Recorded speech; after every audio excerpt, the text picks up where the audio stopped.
Dwaine and David think they are hot stuff just because they've gotten nominated for Best Entertainment Podcast. Well, what did you guys expect? Of course you would be nominated with guys like Mike Scoopin and myself on your show. Seriously, guys, congrats. And stay tuned every week for the Survivor recap show with Survivor Talk with D&D.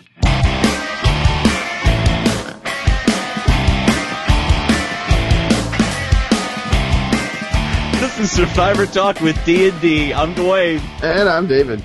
And we're just two best friends talking about the show we love, Survivor. Tonight is our recap of Episode 7, Swoop In for the Kill. I didn't hear that line tonight, did you? No. But was that the right title? I don't even know who would. Yeah, I don't even know who would have said that unless it was Tyson or something. Oh, we got One Man Wrecking Ball again, but we didn't get Swoop In for the Kill. Anyway, thanks for listening. If you're new to the show, maybe you just heard about us, we're glad that you came. We're glad that you're listening. And if you've been around for a while, we're glad you stuck around. You want to hear about what we're going to do tonight, David? What are we doing tonight, Dwayne? Well, we're going to recap the episode. A good episode it was. Mm-hmm. We're going to tell everybody our stock up and our stock down, something I've already prepared tonight since I got to watch the show early. See, tonight is backwards night. I actually had something to do tonight, and you were home able to watch it live, so now you're ahead of me on most everything. Yes, that is right. And then we're going to give our fantasy pool results, which will be unexciting as usual, since we're both doing so well this season. And that's what we're doing tonight, but we're doing something different Sunday night. David, why don't you tell them about that? And Sunday night we're doing our feedback show, of course, where you can send in your feedback for this episode, Swoop In for the Kill, including who said that, if you happen to hear it. Yeah, send it to feedback@survivortalkwithdnd.com, or you can use our call-in line, which we really prefer, because then we get to hear the emphasis in your voice on the points you want to make and everything you want to say, and it's 818-5-TALK-DD. And also, on Sunday night, we'll be doing our feedback show with the Beard. Matt the Beard. Yes, just confirmed. He just texted me, and he is coming on the show Sunday night.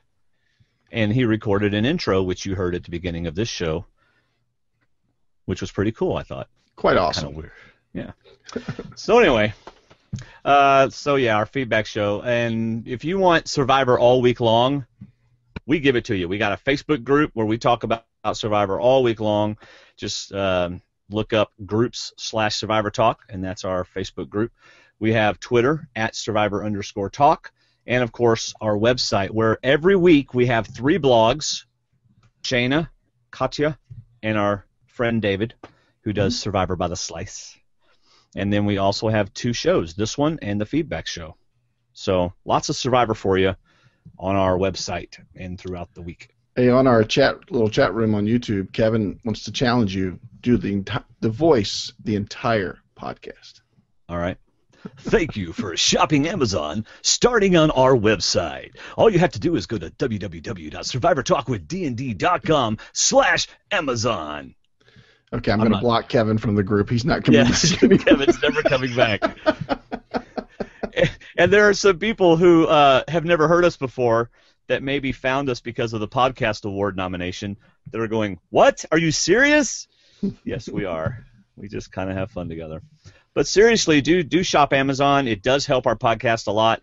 It helps with our monthly fees and dues that we pay to various different people to let us do this. So shop Amazon. Use our link.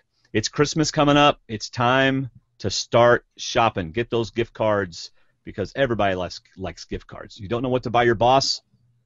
Buy her a gift card. Go on Amazon and buy an Amazon gift card. That's right. Double purchase right there. That's right. Then give them the link, so make sure they use Amazon when they use it. Well, all they got to do is go to our website. There's links everywhere. Of course, they're going to use Amazon when they use it. Make sure they use our link when they go to Amazon and use it. Yes. I was just trying to play along there, David. It's backwards night. It's all over the place. But as you heard Matt say, we have been nominated, and I am so excited. And it's because of y'all. We got nominated for the Best Entertainment Podcast in the 9th Annual Podcast Awards. Now, the nomination, 40% of it was y'all's votes. All the rest of it was website design and all this other kind of stuff that didn't matter. Well, it mattered, but it doesn't matter in this voting. To win Best Entertainment, it's about audience engagement, right? Right. Audience engagement is measured by how many votes we get. So every single day, November 1st through November 15th, go to podcastawards.com and vote for us in Best Entertainment. Yeah, Gracie looked at the list and goes, Dad, Taylor Swift. I mean, yeah, I know. That's kind of tough. We're up against Taylor Swift. You ain't voting for. Yeah, we're up against Taylor Swift and some Star Trek podcast and some Harry Potter podcast. Hello, Harry Potter, whatever. Harry Potter was so, 3 months ago or 3 years ago, whatever. Yeah. Anyway, there's also a link on our website. You can just look at Podcast Awards in the menus. All right, are you ready to recap episode 7? Oh yeah, that's why we're here. Sure, let's get started. Initial thoughts on episode 6. Was it 6 or 7? 7.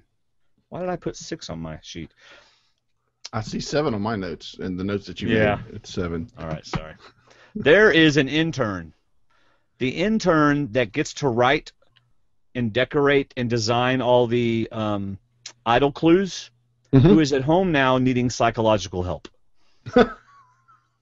There's probably not even any clues left on those pieces of paper. Yeah, it's like they just give him the clue, but it ain't a clue. It's just like if they were to actually open it, it would be blank, and the producers would have to go, oh, wait, we didn't think you were going to open it.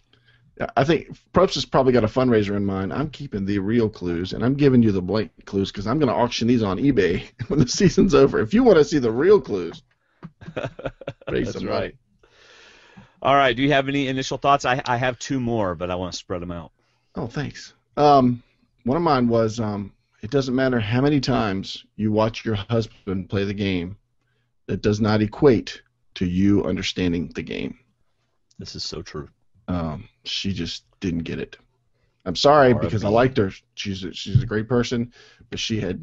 I hate to insult. I don't mean to insult, but she just kind of had no clue. What was going on around her. Yeah. So that was one of mine. But what's your next one? It's nutcracking time on the island.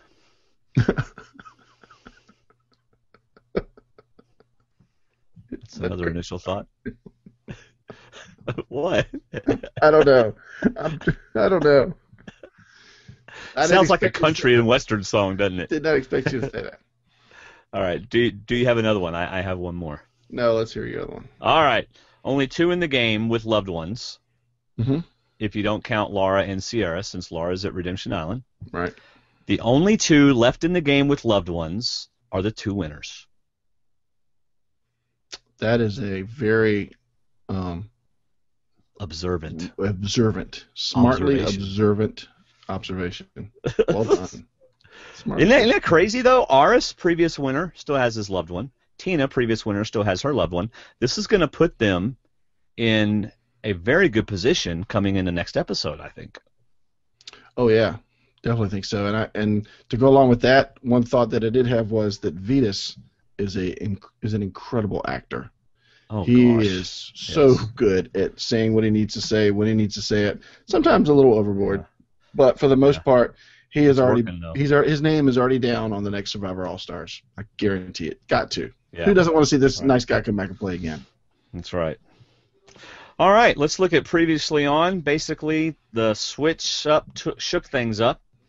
Tyson and Jervis are tarnishing Aris's image, and Kat was caught turning on her alliance. Nothing new there. Anything that you got? My previously on came to me earlier today, and I put it on Facebook that I was going to share it, and it probably lost a little steam in this episode, but I was starting to wonder. I was thinking back over the edit, and I was wondering if Vetus was ever really a lock to go last week. If he was ever really voting Vetus and they walk away. Because the only time they talk about Vetus is when they're talking to Kat. And, doesn't necessarily mean that Kat was actually the one to go the whole time, but I wonder if Tina, and she's the main one I'm thinking about because I think, we think Tina is in alliance with Aris early on. And why would you want to send home Vetus and break that up this early? I mean, it is still kind of early before the merge. So I'm wondering if Tina was looking for an out to keep Vetus, and Kat just stepped right into it. Well, maybe so.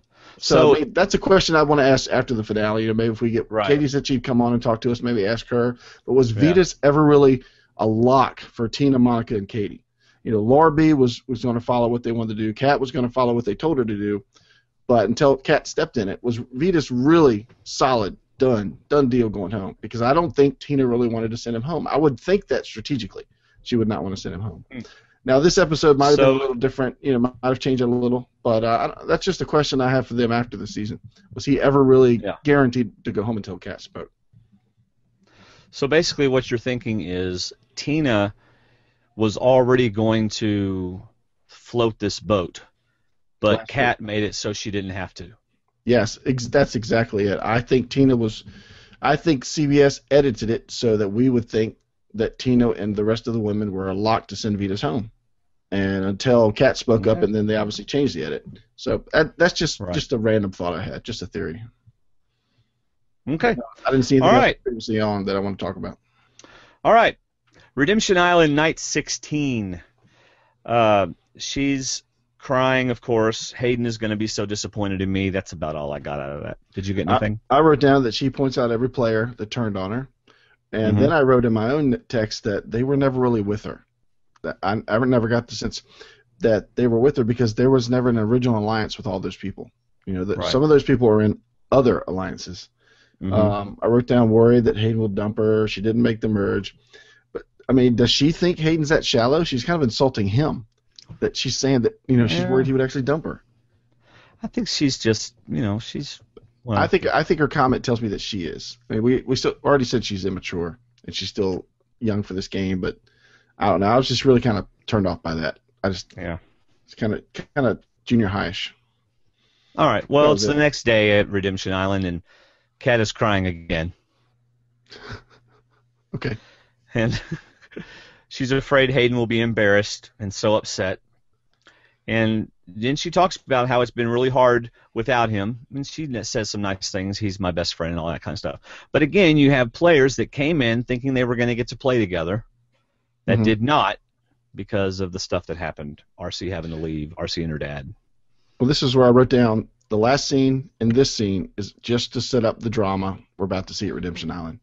That's all it was for. Because we've never seen only Redemption Island before Redemption Island Challenge. We've always seen another tribe, one of the beaches. You're right. So we only got Redemption Island. So they're just trying to build the drama. What's about to happen. Well, let's get to Redemption Island, and I wonder how much longer the Kat and Hayden hug fest and talking to each other went than what they showed. I can find out, but later on. Oh, that's true. You'll just text somebody, won't you? I wrote down, it just seemed like that went longer. I think. Go ahead. I'm sorry, but I think the problem is my voice is coming to you slightly delayed because I'm talking when you're talking, and I can tell by the delay. So I'll try to. Yeah, we're having a little bit of problems tonight, aren't we? Sorry, buddy. That's all right. It's not us. It's mechanics. But anyway, I wrote down that Hayden wasn't really emotional when he heard that it was Kat, but he did the little stare down on Galang. I'm sorry, I can't even pronounce the tribe. See what's happening? It's backwards night. I cannot pronounce these tribe names now. Galang. He gave a little stare down, but he wasn't really emotional. It was almost like, to me, this shows the difference between Kat and Hayden. Hayden's just like, hey, man, why'd they take her out of the game? This is just a game, and that's what it is. But until she comes in, and then things go more emotional from there. Yeah, well, anyway, I don't really want to dwell on Kat talking about letting him down and all that kind of stuff. Let's just get to Probst basically asks him after Hayden says our relationship is fine, our relationship is bigger than this game, and of course my crazy theory was shot down at that moment since he didn't take Sierra in his arms and kiss her. But Probst goes, well, I'm going to challenge you on that. I was like, oh, okay, now just because he doesn't take her place doesn't mean that their relationship is shot. Probst. This isn't really challenging him on that, and then I was kind of surprised that you could tell that Kat really wanted him to switch. Well, before you get to that, so it went to commercial. It went to the intro, I guess, And I wrote down right after Probst did his little challenge, as in, I'm not getting anybody else to switch. I've got to do something to get people to switch. I wrote down, Survivor Blood versus Water is not about how much you love your loved one. It's about one of you winning Survivor. I mean, to me, that's as basic as it gets, and that's how you kind of have to play it. Right. You can't. I mean, Rupert did a valiant thing, but he didn't put himself in a better position, and he didn't put her in a better position. It's about winning the game. So, but like you were just saying, when Probst starts explaining it, Kat is actually nodding a little bit. She's like looking at Hayden like, okay, and then they discuss. Yep. Well, like I said, I think Kat wants to, and I think Hayden doesn't want to. But Hayden's torn, and Kat's torn. You know what I'm saying? It's like, and finally Hayden wins out because, I mean, it's obvious that she doesn't need to come back in the game. No. And he doesn't need to stay out of the game. I wrote down that Hayden basically says, think of the team, not of the one player. Right. If we want one of us to win, then the one of us that has the shot has to stay in the game. Right. Not the one that's having a hard time dealing with just getting voted out and sent to Redemption Island. Yeah. So Hayden's crying. Kat and Hayden are crying. Right. And apparently she looks at the puzzle. She goes, I can't even spell. How am I going to do this puzzle? That's right. She's like, Hayden, look at that thing. I don't even know what that is. Well, and then it's interesting. So we must not have heard all of it. Obviously, we didn't hear all of it. But Kat, says, well, it means a lot that he was willing to. Yeah. So, but anyway, let's get to the duel. They're going to untie knots. They're going to chop a rope. They're going to collect puzzle pieces, and then they're going to build a fire puzzle. Right. But anyway, Probst wants to make sure that we know that Cochran won this challenge. Cochran, the challenge beast. That's right. Hayden's trying to help, and Laura's helping herself. Looking over at John. So how fair was it that Kat wasn't closer to John's puzzle like Laura was? Yeah, really. I kind of felt bad for her after a while. Kat should have said foul. Put John in the middle. She did. We She can was both cheater. look. Cheater. Yes. I'm like, come on. That was funny. Oh, man. Well, they give us a little bit of Sierra looking worried. John wins. And then Probst just basically calls Kat out and said, look, there's nothing wrong with looking at others. It's your game. It's your rules. You do what you want. Yeah, I kind of feel bad. And she's like, why didn't you say that at the beginning? Because I would have picked up my puzzle and moved it over there so I could look at this puzzle. You say that now. Yes. It's like, Kat, everybody's done it for 27 seasons. Why would we not let you do it now? That's right. Well, Laura stays alive and Kat is out of the game. And then, of course, you're not going to break up with me, are you? Mm-hmm. Anyway. John gives the clue to Monica. Of course, she's going to throw it away. No one's keeping the clue. However, I had to watch it twice in case I missed something. Because I never noticed any time before that she had the buff in her hand when she did it. Because she took the clue and put her hand to the buff. But she only did it to use this hand to tighten the string on it. She never.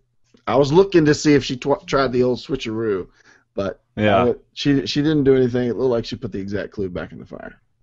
Yeah. By the way, Reese Brown is saying, I'm going to put it up here on the screen, that Cochran did have an advantage on this challenge. That's because Reese and I pay attention. So yeah, this is the one where they had to climb up that scaffolding thing and grab the bags and untie knots, but I don't think his bags had any knots. This was probably the auction, because this was late in the season, whereas the thing earlier on I think was earlier in the season. Don't know. I don't remember. But all right, let's go to day 17. We go to Tadhana, and we're treated to some nice piano music, some soft, reflective piano music, as we watch Hayden be all sad, all regretful. Yes, I feel responsible. I didn't trade places with her. I regretted it, but I'm still in the game. I wrote down that I wonder if Kat's reaction and behavior is going to hurt him to the degree that it's going to make him feel even more guilty, because he even says that whenever she gets in trouble, I'm always there to help her. Yeah. And she was in trouble, and I didn't help her. And, of course, like you said, about 5 edit seconds later, but now I don't have any pressure. I don't have anybody else to worry about. I can just play for myself. Yeah. This is the speech we're getting from like Monica and Tyson other players. They feel more free. They can be a little more risky. They can be, put themselves out there more. So I think this is only going to help Hayden, obviously, just like it has other people. Okay, so then we get the setup of the Aris talk by Aris talking to the tribe about, hey, man, whenever we get Vetus over here, we just get him over here and then we take out everybody else, right?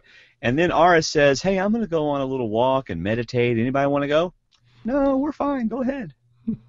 As soon as he's gone, let's have a little roundtable discussion. Because Tyson's over there going, don't go, stay right. here, stay here. I wrote down, when Aris said all that, I wrote down that one of them is going to go after the next challenge at Galang if Galang loses.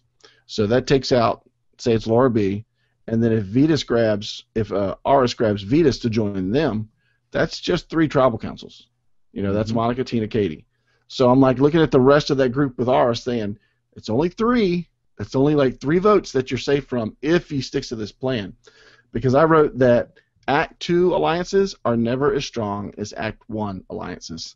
And you people should know this if you've watched Survivor. Alliances further in the game are riskier because they have less foundation. It's those day 1 alliances that are always going to be the Cochrane Dawn are always going to be the strongest alliances, no matter if you see them or we see them or not.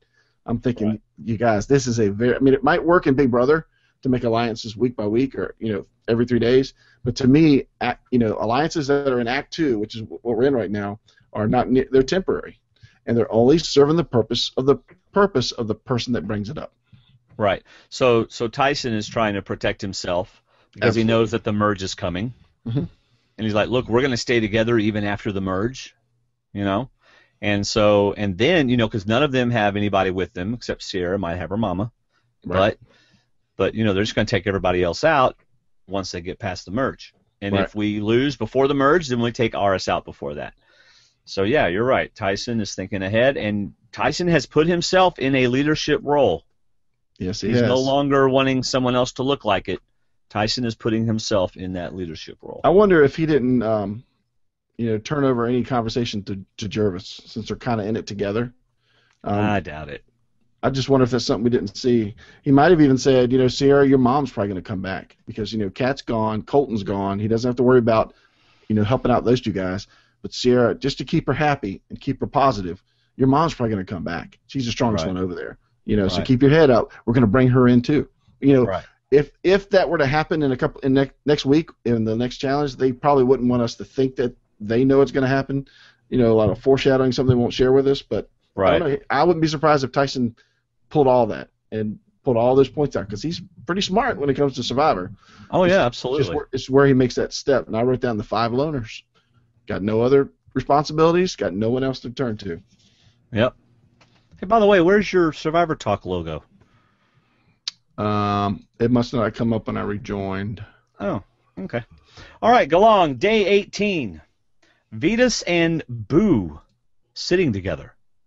You have to ask Katie about that. Well, this is funny because as soon as I'm doing this while I talk, I apologize. As soon as Aris and Tyson and Jervis got to the new Galang, they talked about, your shelter's. I don't know if they said it's small or it's different, but I think it was Hayden that said, we sleep on the beach. We all go sleep out on the beach. And sure enough, at the new Galang, that was Todd Hahn. At the new Galang, Vetus and Katie continue the tradition of sleeping on the beach.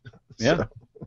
So, anyway, this is where we get the Tina saying, I would be so honored if Vetus took interest in Katie.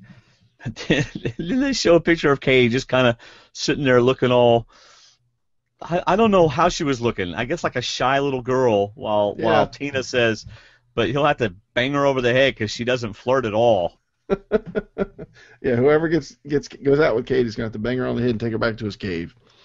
All right, so we've got Vetus laying in the hammock with the other ladies, putting on the charm.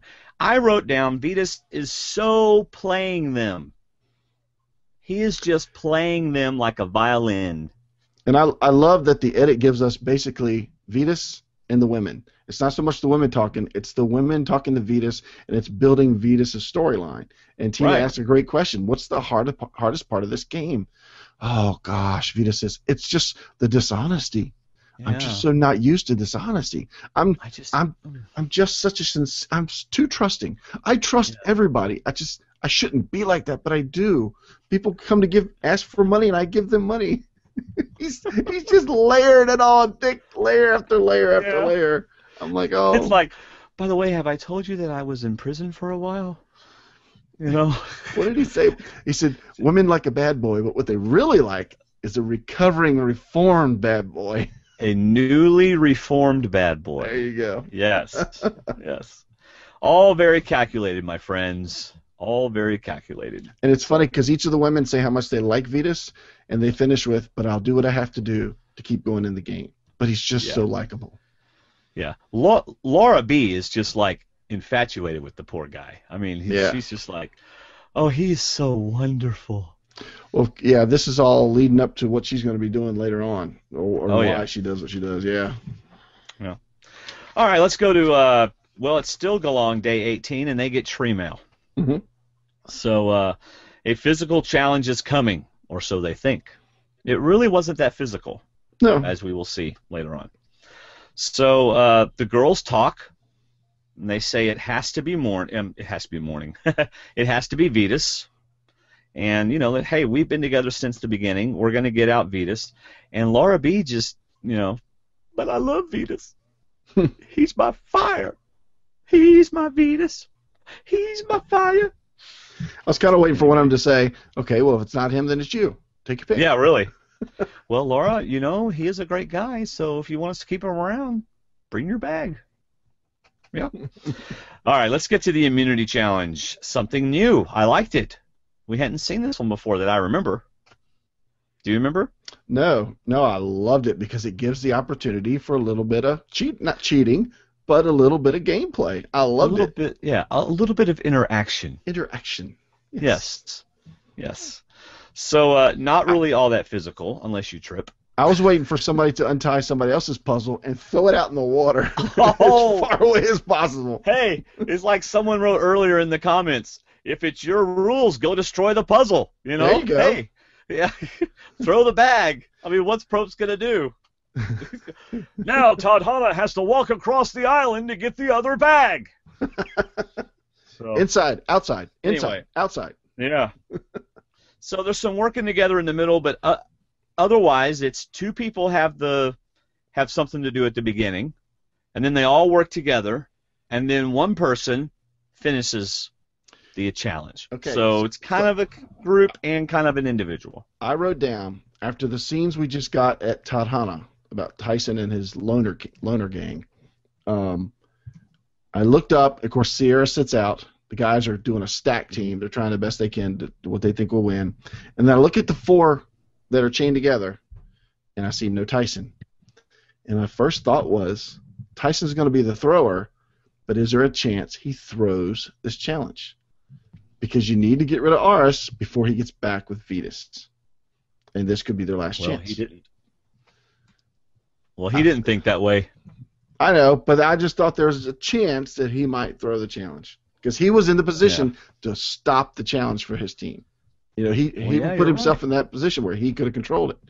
So how do you throw that challenge? You just kind of keep throwing the bolo too short? Keep missing. I think you throw it. Yeah, you throw it too hard one time. You throw it too short one time. Because he's got the bad arm, so his balance is all off, and all of a sudden it flies and hits Probst in the head. Sorry, Jeff. Does that count? And then you just keep from there. He accidentally throws it in the ocean. He throws it on their side. I know. I'll be right back.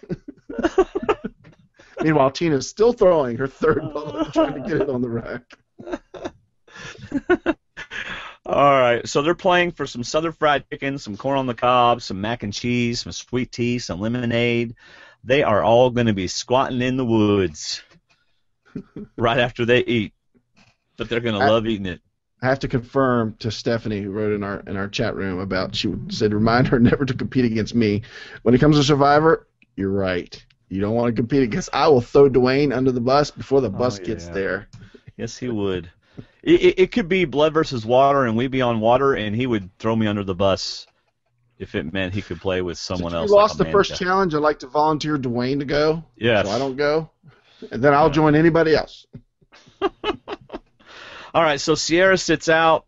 It's really a very even challenge, at least through the bags. They could have edited the bolo throwing any way that they wanted, but it was a very even challenge. Well, I think when the Dream Team did it on the promo, they did 4. So I wonder if they cut it down to 3 because they just couldn't make any more than 3. But maybe. but I think this was a great case again for the randoms shuffle.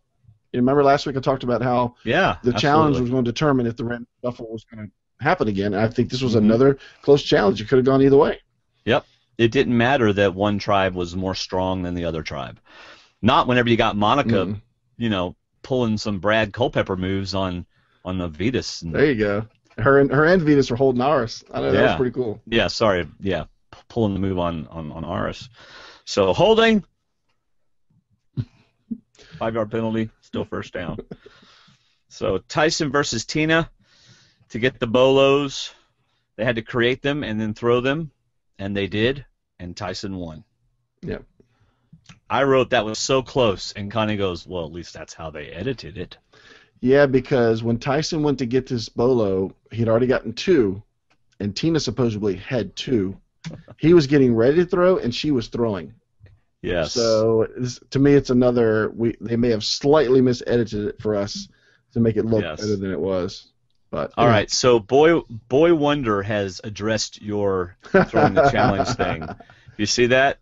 He's exactly right, because boy, if I'd have seen that picnic table, I'd have been fighting through all those courses. He says that reward was reason enough not to throw the challenge. So, good point there, Boy Wonder. All right, let's get to the reward. Hey, we get to see the reward. I know, finally. We hadn't gotten to see the reward, golly, and ever maybe. I don't know if we have all season. That's how I picture the winning tribe arriving at the reward. Throwing stuff away and just running as fast as they can.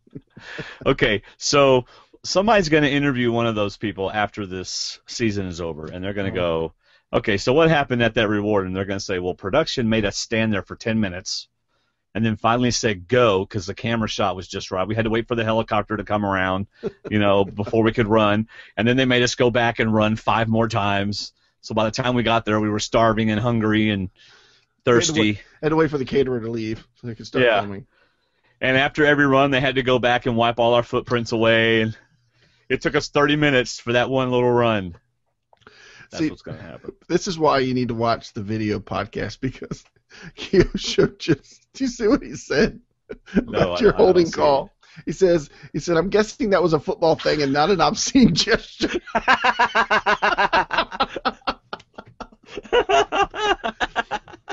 I didn't see that. Did he? See, I don't get to see him as quickly over here. This is pretty sad. But he also has another great thought, as in who thought there'd be a clue in the food. There'd be an idol clue on that table. I didn't even think about that. Well, we've been wanting one. I know. But I don't think they're doing that. But they should. You're right, they should. But in fact, that would have given me pause as to why were they suddenly showing a reward. Yes, exactly. Were they just furthering the story of this group staying together at the merge? But that would have been really neat to stick one there. But it seems like Redemption Island is the only clue location right now. So. Yeah. Well, that'll change once they merge. They'll figure out another way to get a clue out there, and hopefully it'll be in a way that... Well, we're still going to have Redemption Island. They can still give them away there. All right. Well, we will see. So, and then we get another Hayden confessional. We get a lot of Hayden confessionals this episode. And he's like, we're finally winning. But what I like is Tyson using the one-man wrecking ball line again, but then also saying, I haven't been hungry yet. I know. I'm the last. See, that's why I thought, why didn't he throw it? I'm the last person that needs this reward. We've been stuffing our face and eating all this time, and that's so funny. I haven't gone to bed tired. I haven't gone to bed hungry. We've eaten all the food. Here's the difference between Eric Reichenbach and Tyson. Tyson eats every day, and he's playing the game hard. Eric eats every day, and he's climbing up trees, calling out coconuts. Come to me, coconut! I need food! All right, Galong, day 18. Laura tells Vetus in front of everyone that he is going. Hello! What was she thinking? I don't know. Oh, man. I loved it. I just thought I would share that so we could all just enjoy the rest of the day and not have to worry about it. And Vita says, so I'm supposed to enjoy the rest of the day now? Right. How's that going to work? Oh, thanks a lot, Laura B. Yeah, I'm just going to go out to the ocean and enjoy the rest of my day. I don't think so. But see, here's the thing. Laura B was playing better when she wasn't confident. Now she's getting confident, and she's doing stupid things. This was a stupid thing. That is an excellent point. Confidence will destroy you in this game. You cannot be confident ever. Yeah, she even went so far as to say, maybe they will trust me more, and maybe they'll start looking up to me like I look up to Vetus, because I was so honest. Meanwhile, Tina and Monica and the others are sitting over there going, what are you doing? It's a sign of a new player in that they get confident and they turn their radar off. Yeah. I'm good to go. I'm fine. We're going to trust the women because last week we could trust the women. Oh, wait a minute. We couldn't because they could send home Cat. But we're going to trust the women this time. They won't turn on me. Right. Monica tells Tina she blindsided us. You know, she doesn't want anybody to get blindsided, but she just blindsided us. Right. Which is exactly what she did. All right, man. So then this is when Tina says we're going to get down to the nutcracking. Yep. As they say wherever she's from. And let's see. Tina, here's where, though, Tina and Vetus are out in the water together. Yeah. And Tina gives Vetus some hope. See, Laura should have just kept her mouth shut. Gosh. And Vetus is like, you're bringing me another gift? I mean, like, yes. Okay, I'll just keep spinning, telling you about my life, and as long as you keep wanting me around. But you got to. It's almost like they still want that. You know, we love Vetus. We know he's got to go. He's a challenge. 99% he's done. But there's that 1% of us that just would feel okay if he stayed one more round or stayed 3 more days. You know, there's just that part, and that's all to his credit for telling his story and getting it out there, and he even does it at Tribal Council in a few minutes. But I mean, he's still Vetus. He's never said a mean word about people. He doesn't talk down about people. He mostly talks about himself. You know, he just keeps it on himself and tries not to get involved in any gossip or any, well, did you hear what she said? You know, type things. It's almost like he waits until Tribal Council when he knows the vote's locked in his favor that he actually starts getting a little daring and saying things. But otherwise, it's nice, Vetus. I'm just glad to be here. You guys have got great stories. I love talking to you all. It's really neat. I'm telling you, he's writing a book about how to play Survivor. You know, the Vetus rules. I don't know because he almost overplays his hand to me. Because anybody else, maybe. I mean, it just seems to me like if I was out there, or if you were out there, or maybe some other guys were out there who weren't falling for all of his, you know, I'm the newly reformed bad boy. It seems like y'all can trust me, I'm learning how to trust, I'm all this kind of stuff, and then he turns right around and just at Tribal Council talks about nothing but trust.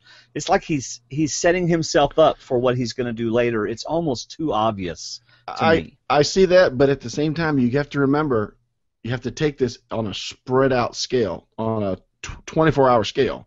Well, you know, sure. We're getting Vetus time after time. I agree. That's all we're getting is like, man, he's like saying the same stuff over and over. Surely they're not buying this hook, line, and sinker. You know, they're not falling for this, but at the same time, I mean, just the way he says it, he keeps bringing it up, and yeah, I think everything he's saying is really good there because they're obviously listening to it, you know, and taking it in. Well, so was Laura B really the better vote, though? I don't think so. Really, they should have gotten rid of Vetus.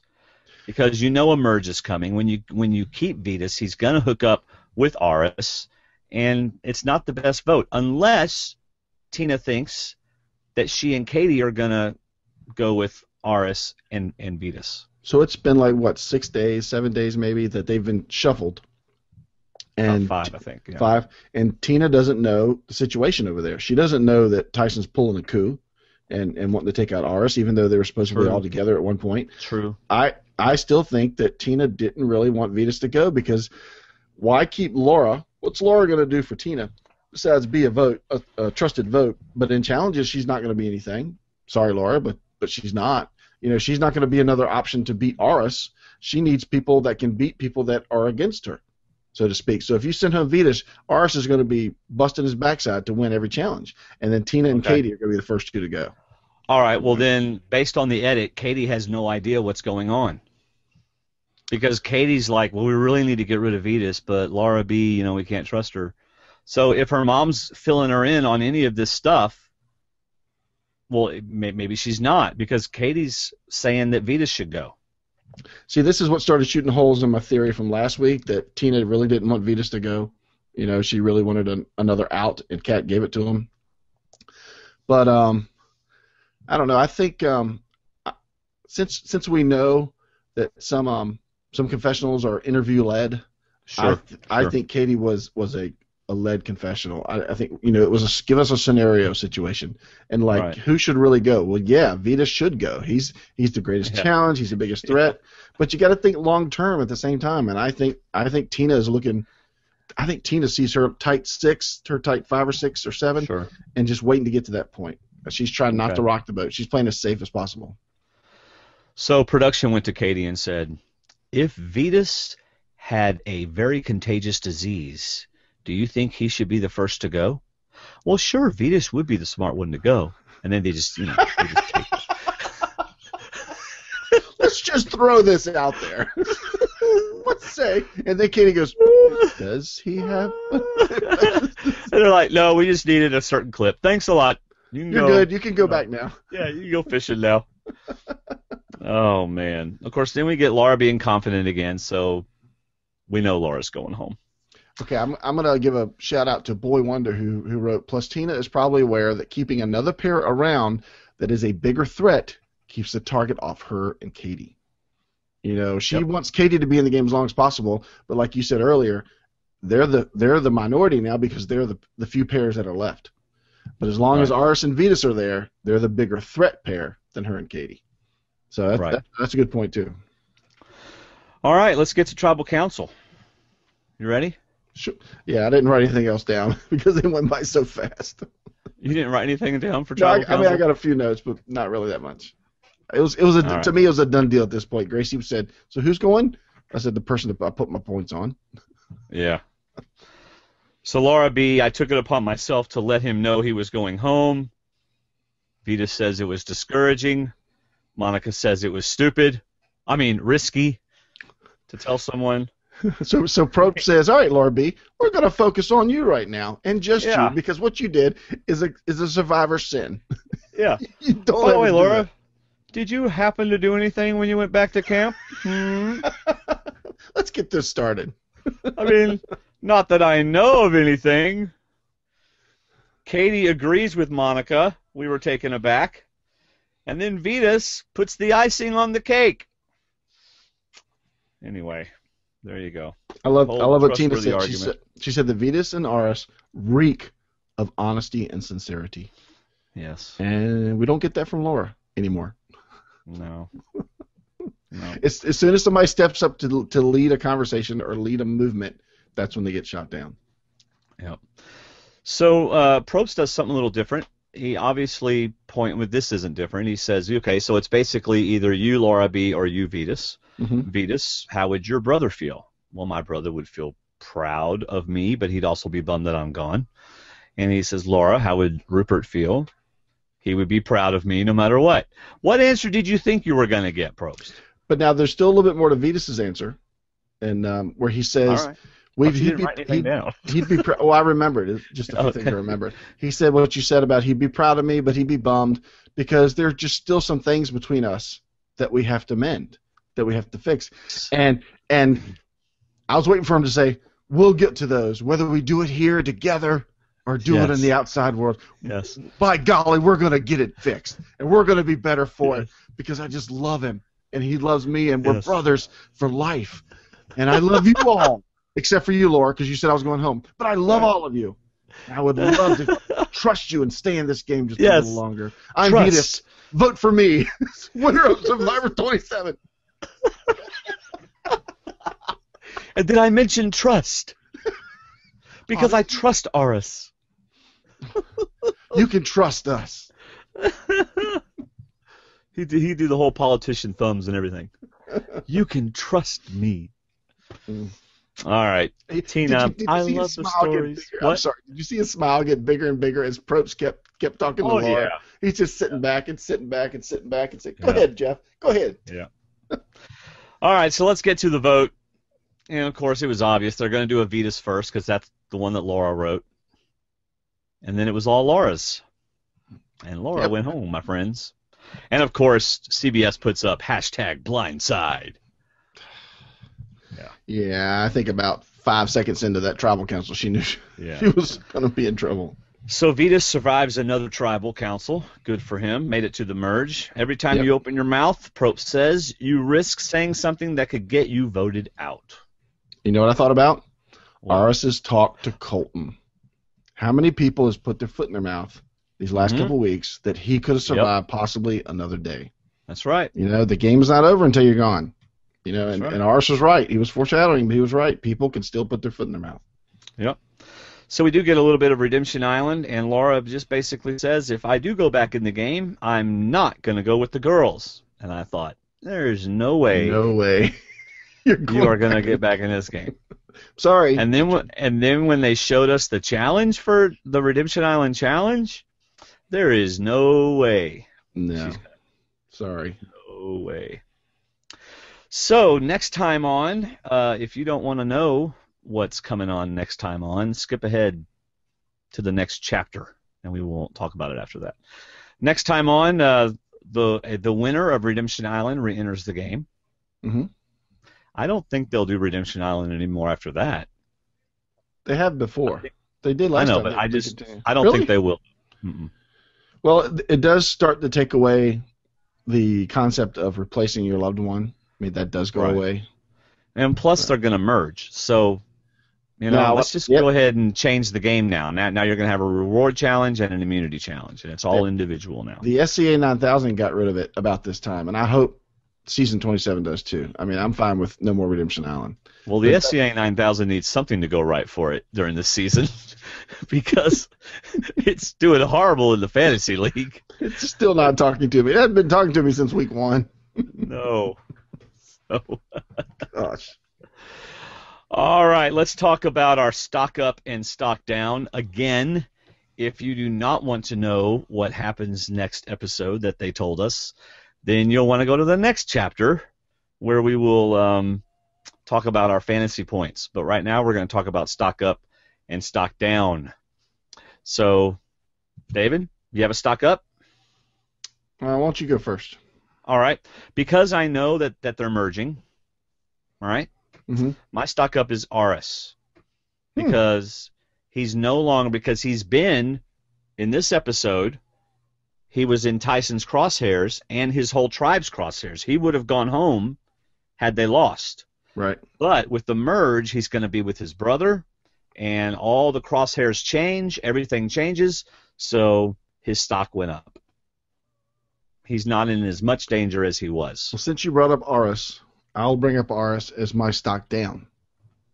Because I think Tyson has a good hold on the other 5 on Tadhana.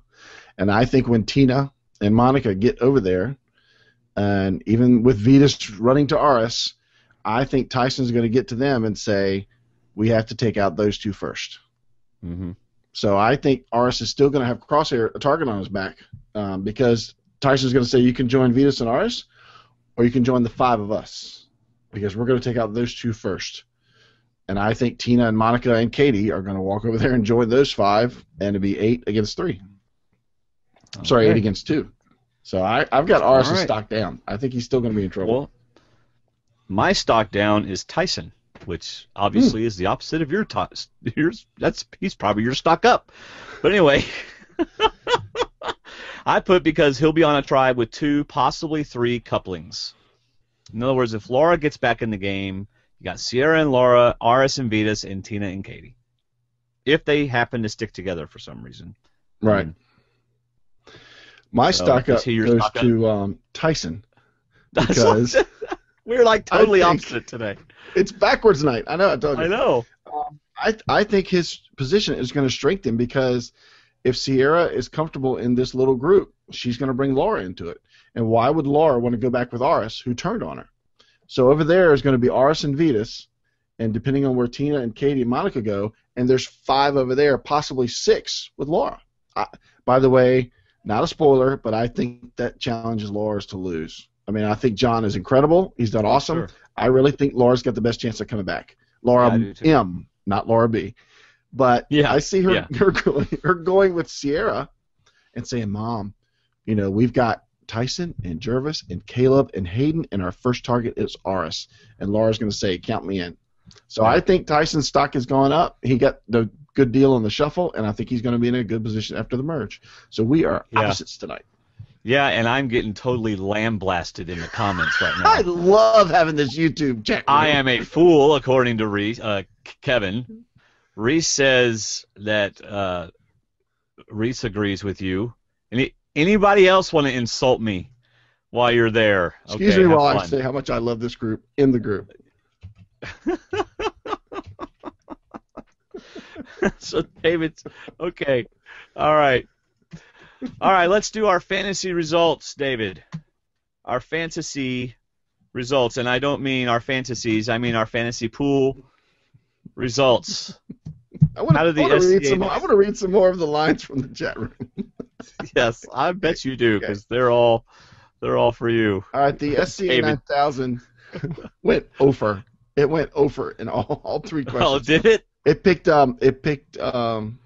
Galang to win, which it lost. It picked a male to leave, and it picked Aris to go.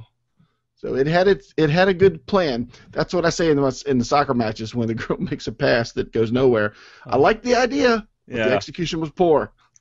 So, to use a Kevin Rossner phrase, SCA 9000, you fool. You paraphrased. You so paraphrased. No, Kevin Rossner wrote Dwaine, you fool. You took him out of context. He was referring to you, not the SC, not a machine. Dude, I know that. I'm saying to borrow a phrase from Kevin. Oh, okay. You just took off SCA 9000, you fool. Get in the game here, buddy. All right. Well, how did we do? We both got perfect scores, didn't we? We both got perfect scores. Golly. So do you happen to know how many people smartly put their points on Laura? I don't know the total, but yeah, let me tell you real quick because I did look at the percentages for our group, and they were really, really high for Laura. I mean, like a ton high for Laura. Let me see that's because all of our Facebook group people pay attention whenever we talk about it. Yeah. Probably. Anyway, you got anything else to talk about, buddy? About the show? No, I mean it was a decent episode. Yeah, it was good. I think the challenge, the redemption for the reason the Redemption Island challenge was kind of so.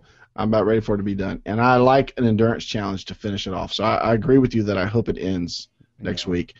Give us a good endurance challenge that Ozzy won when he was on it, and Cochran fell off. This is the challenge that Cochran lost to Ozzy. This is the beach upon which Cochran walked. This is a leaf of grass that Cochran. It's like whenever you go to Jerusalem, it's like this donkey is the great grandfather of the donkey that Jesus rode into Jerusalem on, and you're like, it was probably a great grandson. There you go. But $5 to touch its butt. Seriously, I am not joking with you. Oh, really? I literally walked up to a guy with a donkey and said, "Hey, man, can I pet your donkey?" And he goes, $5. I went, seriously? Really? This donkey, ancestor of Jesus donkey. How do you know that's true? We have document says this donkey, ancestor of Jesus donkey. That's right. Let me see that document. Here, I have 2 copies. You take one. And then you go to the Garden of Gethsemane. Jesus very well could have prayed by one of these trees. Okay. Which one? All of them. He could have been everywhere. They're all old enough. Okay, whatever. Anyway, so I don't know how we got onto that. But, all right, everybody. Remember to vote beginning November 1st. 1 time a day. Please follow the rules. You can go to our website. We do have a podcast awards page that gives you instructions on how to vote. But as you know, we were nominated for Best Entertainment Podcast in the 9th Annual Podcast Awards. And the only way we're going to win is if you all vote. So get out there and vote. That's awesome. Follow us on Twitter at Survivor_talk. Join our Facebook group. We've had quite a few new people join this past week. Groups/Survivor Talk. And, of course, visit our website. Do you have any idea what your blog is going to be about, David, on our website? Not a clue. Not a clue. All right. You'll have to come to me. Our website is survivortalkwithdnd.com. And while you're there, please click on an Amazon link and buy some Christmas stuff. And if you don't want to buy Christmas stuff, buy Thanksgiving stuff. You can also But find buy some Halloween stuff on sale by tomorrow or by That's Friday. right. Half right. off. Yeah, buy your books there, buy music there, anything you buy. If you used our link to get there before you put it in the cart and purchased it, then we will get credit for it, and it will help us. So thanks a whole bunch. So, David, Yes. it is time to go. It is time to be done. Do you have any? What? Yes, I do have an innie. Don't forget. Now we're talking belly buttons. David has an innie. I have any final words. Don't forget that Matt will be on our feedback show. So if you have a specific question you want to ask Matt, throw it our way. We will certainly ask him. No, we're not going to ask him. I refuse. I love our question listeners, for Matt so Day. I will ask Matt their questions. Whatever. So, No, because Matt insulted me tonight, so he doesn't get any questions. Well, that's anyway. I'm just kidding. By the point. Yes. If you got any questions for Matt, include those in your feedback. You can also, we love call-in feedback as much as we love reading your feedback. We really love call-in feedback. We don't like editing it, so please do audio. Okay, I think Kevin may have just inspired me in our group where he said, "Oh boy, what did he do now?" He said, "David, make your blog about Dwaine being wrong." So I mean, that's got some validity to it. I really need to consider that. Nice. And yes, Stephanie, you need to order your pizza and get your picture in so you can get your slice picture on the next blog before it comes out. Oh, and hey, don't forget about what you want on my wall behind me. Tonight I have the Paul Wars. It's the last night of the Paul Wars. It's finishing its rotation. Yes. If I get anything in the mail between now and Sunday, I will put it up and give props to whomever sent it. But as of now, I've got an idea of what's going to go up there next week. But also, I brought my Go-To buff because one of our Facebook group members said, "Why don't you put all your buffs up?" So I put all my buffs up. One. I have one buff. And it is, Go-To tribe. So I'm going to have it up next week because Matt the Beard will appreciate it. Yeah, he won't like the call up too much. Those were not his good days. No. So. All right. Music for tonight's show is Giving You All Control by Jeremy Camp. We want to thank everybody again for listening. Give us a 5-star rating on iTunes if you feel we so deserve it. And that's all I got. How about you, Dave? I'm good. All right. See you, everybody. See you.